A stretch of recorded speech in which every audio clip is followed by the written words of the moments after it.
South Africa is a country that always creates an impression. We know of its diverse population, the troubled history of apartheid, and its rebirth as a global travel destination. I've been a fan of this country for many years, but this is my chance to go beyond the obvious South Africa, to explore on foot and take time to see how life and stunning landscape work today in the new South Africa, the country that's now keen to invite the world.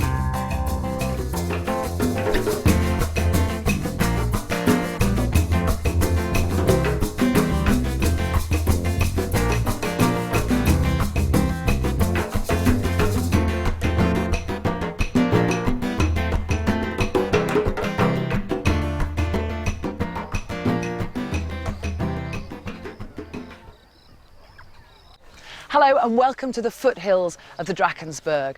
This towering mountain range is regarded as one of the most distinctive in the world and is home to South Africa's highest peaks.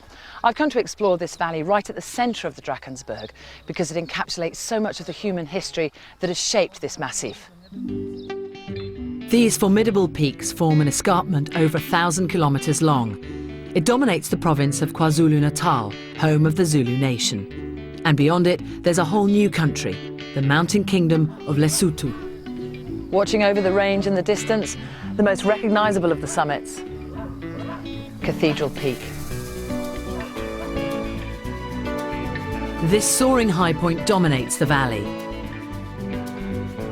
But down here in the peak's shadow, there's some meaty history to get to grips with. Over 100 years ago in KwaZulu-Natal, British and Boer famously slugged it out. And before that, the arrival of the Zulus had already caused the indigenous San people to be driven out, up into the higher mountains. While it may look pretty intimidating, Cathedral Peak is actually a fairly well laid out mountain for a walker. But it is a hefty proposition. At just over 3,000 metres, it's by far the tallest mountain that I've tackled on any of my walks. And it isn't just the altitude that's a challenge. The weather out here, you just heard a rumble, can change at the drop of a hat, a bit like the Lake District. You've got to pick your day when you attempt a mountain of this scale. I'm hoping the weather's going to stay on my side for a crack at the summit. But before I go anywhere near the peak, there's plenty to explore down here in the first part of my walk. It's a beautiful valley, and I'm beginning to see why people have fought to be here.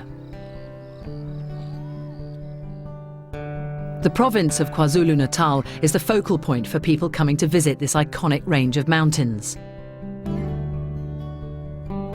The mountain chains form a natural border with the tiny mountain kingdom of Lesotho. At the centre of the range is the sparsely populated Mlambonya Valley. I'll be walking upwards to the head of the valley and the memorable Cathedral Peak Hotel.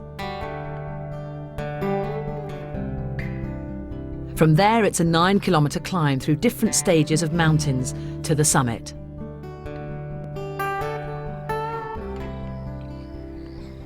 Back down in the village, the first leg of my walk kicks off.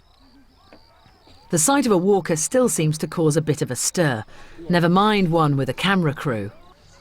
Any walker, quite rightly, can't wait to get up there and wander amongst the upper berg, but there's a story to be learnt down here before any climbing begins. And that's why I'm starting this walk in this Zulu village. I've come to meet someone who knows a lot about the mountain, the valleys, and a lot about the history as well. Hi Z. Hey Julia, how you doing? Hey, I'm good, good to see you. And we've got a little bit of sunshine, I know. which always makes me happy. Z was born in the Drakensberg and grew up amongst these mountains. She moved to Britain to study and work, but 3 years ago she realised she was homesick and made the unusual decision to try and take to the hills to earn a living. Now, you're a female Zulu mountain guide. I'm not being patronising, but there aren't very many of those around. Actually, I've never heard of one but me. The South African nation is made up of so many different tribes, but the Zulu ethnic group is the largest. It is in the South largest, Africa. and I would guess throughout history, Zulu has been warriors and fighters. They're very famous for that. They might be well known, but the Zulus are a relatively new people. They descend from the Nguni tribe, who moved into this region from Central and East Africa. It wasn't until the 1820s that the warrior King Shaka united the Zulus, and they notoriously emerged as one of the most feared nations Southern Africa has ever known. You said it yourself, Zulus are warriors. I have a Xhosa friend and he tells me that Xhosas are dancers and Zulus are fighters. I haven't heard the expression Zulus are walkers. We don't walk. But you do. Yeah. But we don't walk for pleasure. I mean, you walk to get your water. You walk to get your cows up in the fields. You don't walk for pleasure. So you've broken the mold? Yes, pretty much.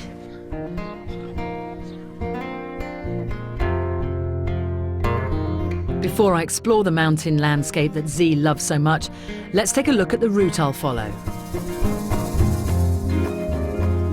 After leaving this colourful village behind, my 20-kilometre two-day walk kicks off. I'll steadily wind my way up the Mlombanya Valley.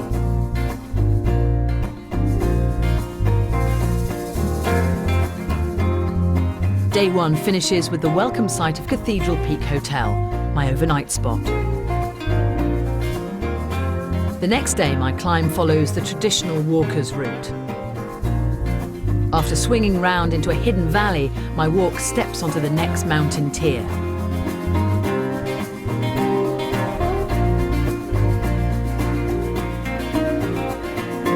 The shoulder of Swine Hill gives broad mountain panoramas and leads to a steep gully known as Orange Peel Gap.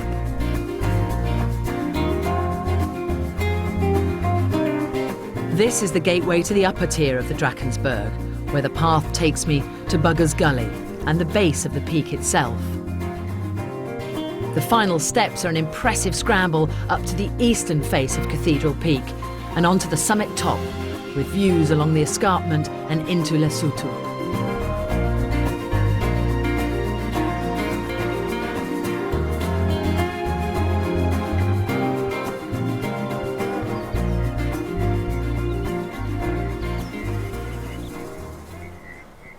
Back down in the valley, there are some surprising and colourful discoveries in store. Hey Jules, look, this is our national flower. The protea, is it not just beautiful? It's so striking. I actually love it before it flowers as well, because it reminds me of a globe artichoke, all tightly bound together. Yes, but another thing that you could be reminded of it is our cricket team that builds the English team all the time. Yeah. Okay, I get it. I know, we're not very good at cricket. I don't care, I don't like cricket. Already in my walk, I can see how changeable conditions here can be. A build-up of clouds often leads to thunderstorms in the afternoon, a bit of a problem for walkers like me. But it does add a certain air of mystery to the place. Did you know that apparently the Lord of the Rings was inspired here in the Drakensberg? Really? Oh, yeah. So Tolkien must have been here, he must have visited. He must have been around here, of course. I must admit there is a real Lord of the Rings feel to this part of the valley. But it's unlikely that Tolkien was ever actually here. He was born 350 kilometres away and left South Africa when he was 3. Still, there's no denying the atmosphere is both magical and eerie. You can just look around you, it's very mystical as well. You could imagine little hobbits running around, can't you? I hope we don't get ambushed by hobbits. Now that would be an interesting hike.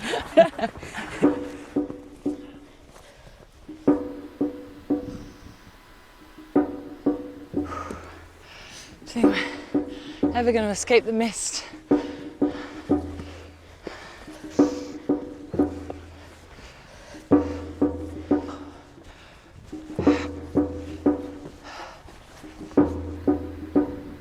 My walk now heads upwards to one of the many hidden caves scattered around these mountains.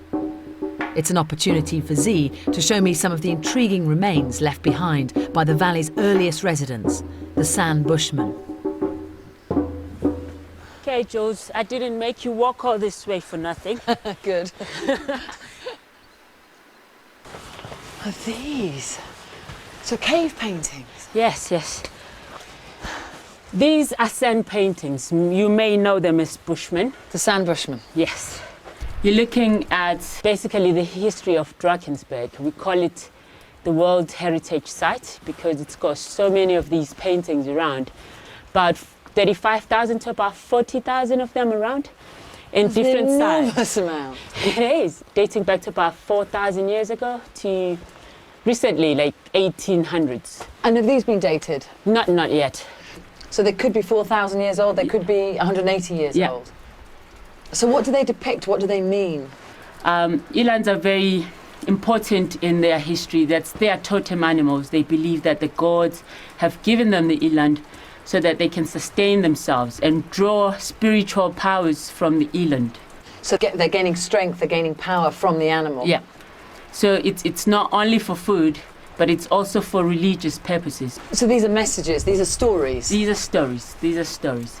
So you've got these running men, very wide legs, and then seemingly falling or diving or... It's an attack.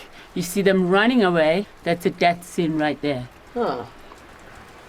Now these cave drawings are done by sand Bushmen. Yes. You're a Zulu. I am. Is it fair to say you were enemies? Never.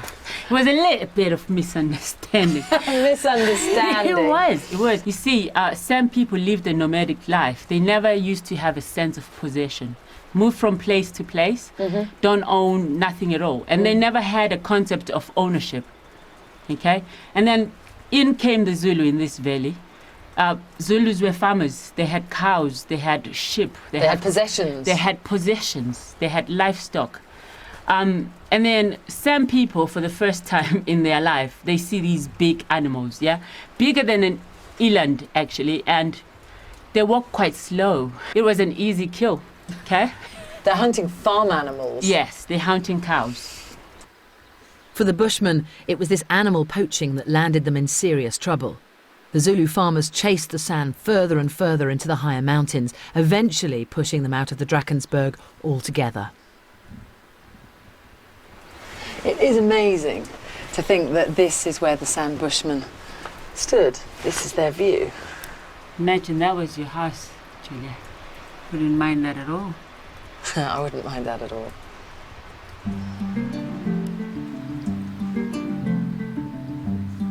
Just down from the cave is my final goal at the end of day one.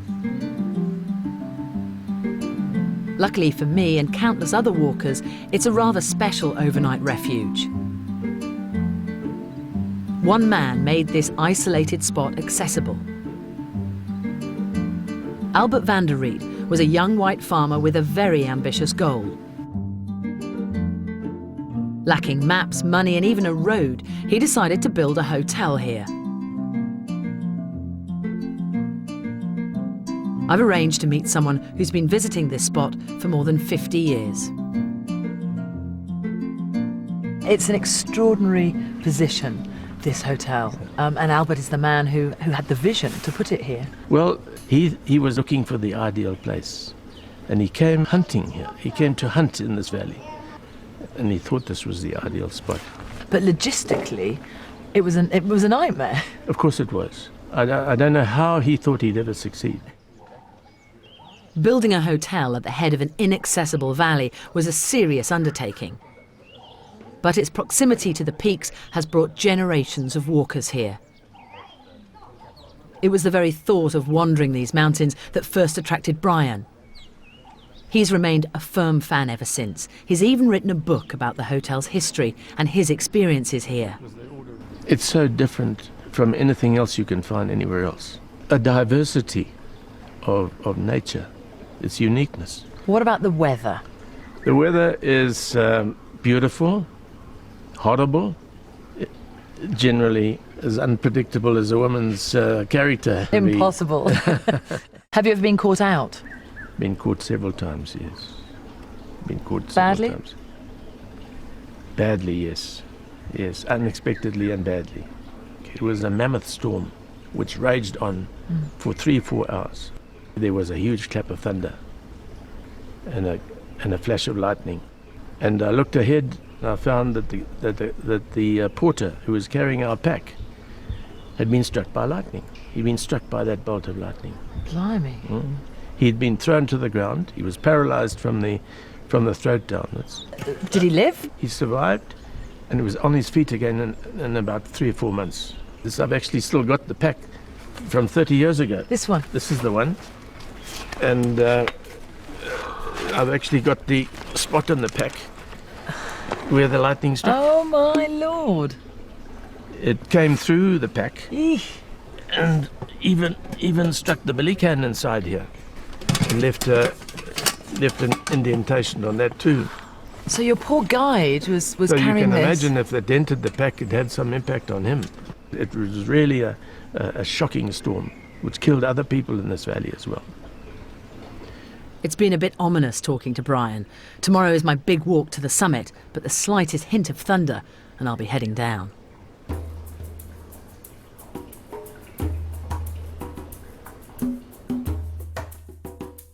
Day 2, and rather worryingly, the weather doesn't seem to be improving.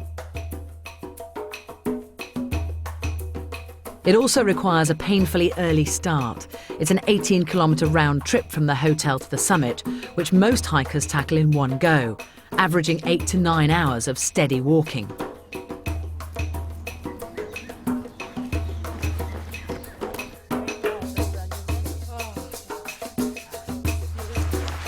It's not that often when you set out on a big walk like this that you can see the goal, but there it is. It's hard not to be impressed by the sheer scale of Cathedral Peak. Thrusting 3,004 metres upwards, it's got almost architectural proportions.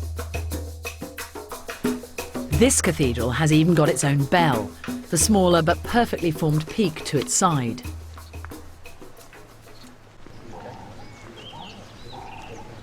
I'm just hoping the weather holds out long enough so that I can get up there for a closer inspection.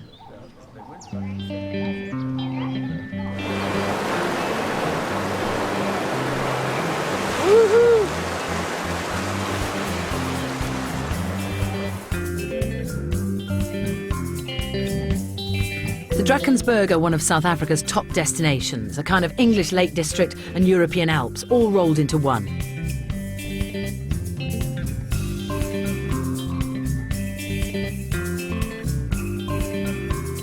Unlike their alpine counterparts, there are no shortcuts via cable cars. The only way up is on foot.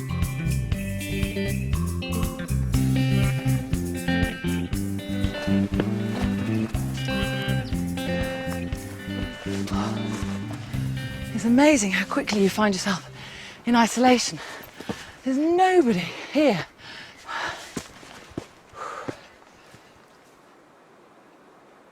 Just the baboons.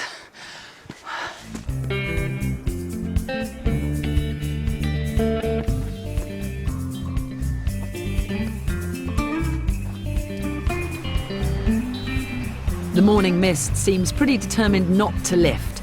No sooner have I begun to make progress on my walk than the path ahead goes completely out of sight.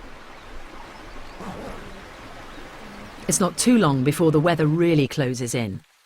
I might have got used to rain on my UK walks, but a deep rumble in the distance does not bode well for the rest of the day.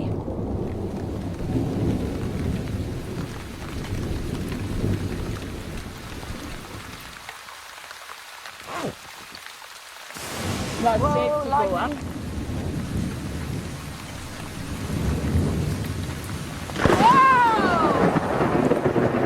See, that's exactly what Brian warned us about. Let's go. Let's get out of here. It's getting scary. Let's go. Oh. Now we've got to be careful. This might be exhilarating weather to watch, but in these conditions the mountains are no place to linger. My walk is well and truly over for today.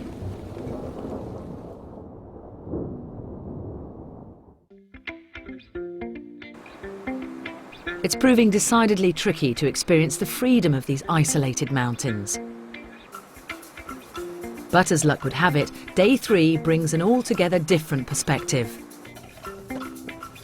An unexpected break in the weather means I'm able to make one more stab at the summit. It's difficult to believe that this is the same spot as yesterday without the rain. You can actually see and look at that vista.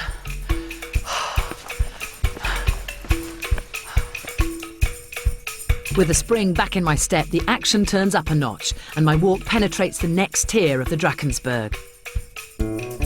Here, I'm almost entirely surrounded by a wall of mountains.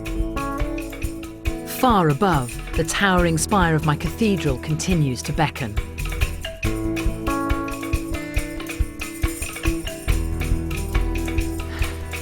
We just stepped up onto another world. Can you imagine if we hadn't have done this? No. No.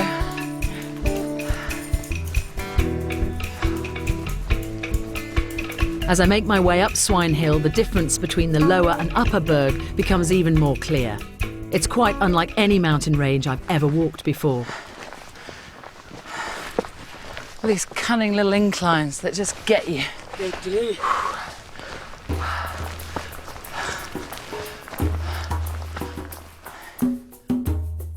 It's taken over 150 million years to shape and mould these peaks. When the world's original supercontinent broke up, Africa was pulled apart. Molten lava erupted through giant fissures, creating these mighty ridges, some of the oldest on the planet.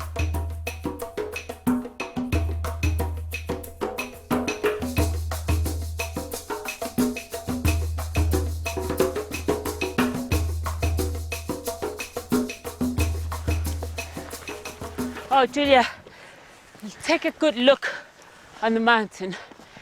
This is the last time you're going to see a full view of Cathedral Peak up until we get very close to it at the base.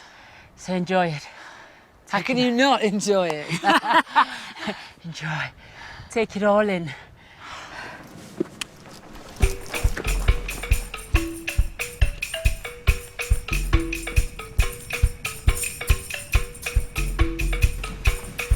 That's a cool bit of cloud.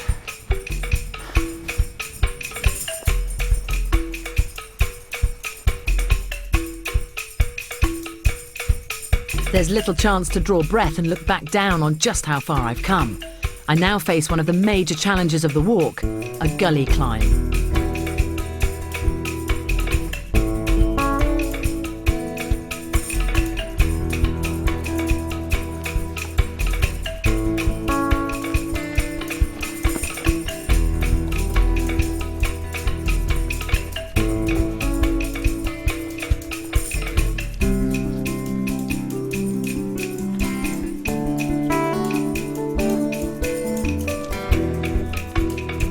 This is a serious bit of uphill effort. At 2,420 metres, Orange Peel Gap is over 1,000 metres higher than the UK's Ben Nevis and more than twice the size of Scawfell Pike. Back in the good old days, the reward for reaching it was an orange. Leftover peelings marked the spot. Oh, it's like a wilderness window. Yes, this is the upper back. We made it. We have. We have. Look, I mean, look at that. And then you look back behind you. It's this little gap of gorgeousness, completely surrounded.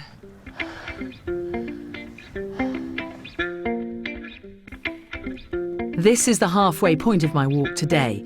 It's been 3 hours since I started out, so an ideal spot for a rest. I'm finally in the upper berg. So this is where people do eat the oranges. Yes. No orange peels today, though. I've come to realise this isn't just a walk up one mountain. There are lots of intriguingly named peaks and mini features along the way. Julia, that area that you look over there, it's called Munweni. Munweni. Yes. Munweni. Munweni. It means, it's Zulu, it means finger. So that's the Munweni area. That's the finger range. Yes, the finger range. These simple but literal names sum things up nicely. Ahead of me, I can make out the peaks of the Three Puddings, another apt name. Can't quite decide whether they're sponges or dumplings.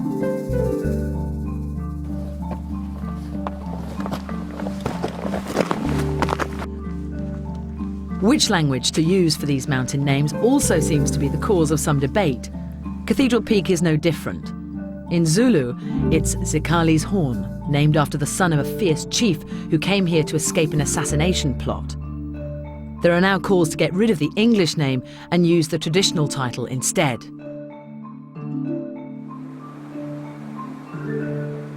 As my walk climbs higher, a different issue begins to emerge. There might be blue skies, but there are also telltale signs of changing conditions. When Z makes one of her regular weather checks, we begin to realise those signs are right, and higher up from us the weather is beginning to change. Z's just had the news that there are more storms on the way. We are 2.5 hours away from Cathedral Peak from this point. So we could get there, but we wouldn't make it back. We'd be caught in more thunder and lightning, which is not an option. So the agonising mountaineering decision is that we have to turn around and go back down again. These blue skies won't last for long, and before the weather closes in, I've just got to try and see the elusive peak. Come on, let's get one last view.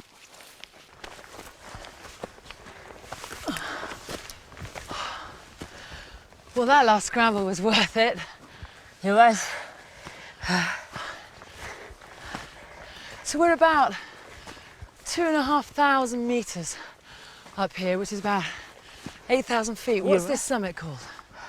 Doesn't have a name. Doesn't have a name? No, doesn't have a name.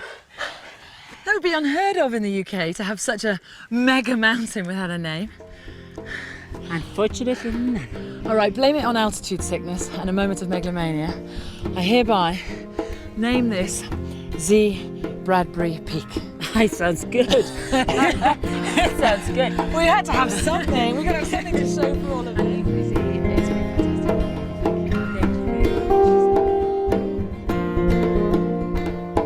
There's an obvious disappointment at not making it to the top, but this is still my biggest mountain and certainly the first I've ever named.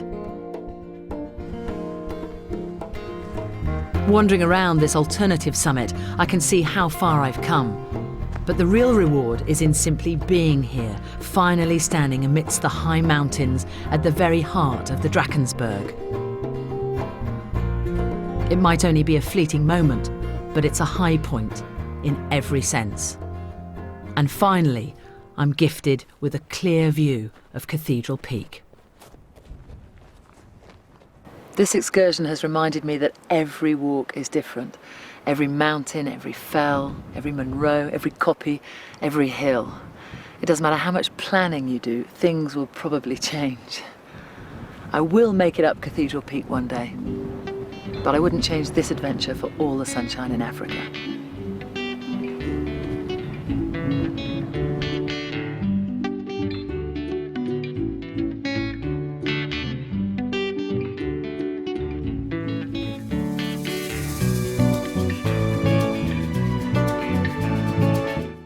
Julia's next walk takes her into one of the world's most famous game reserves, the Kruger National Park. That's at 11 on Thursday morning. Next today, rugby highlights in the Super League show.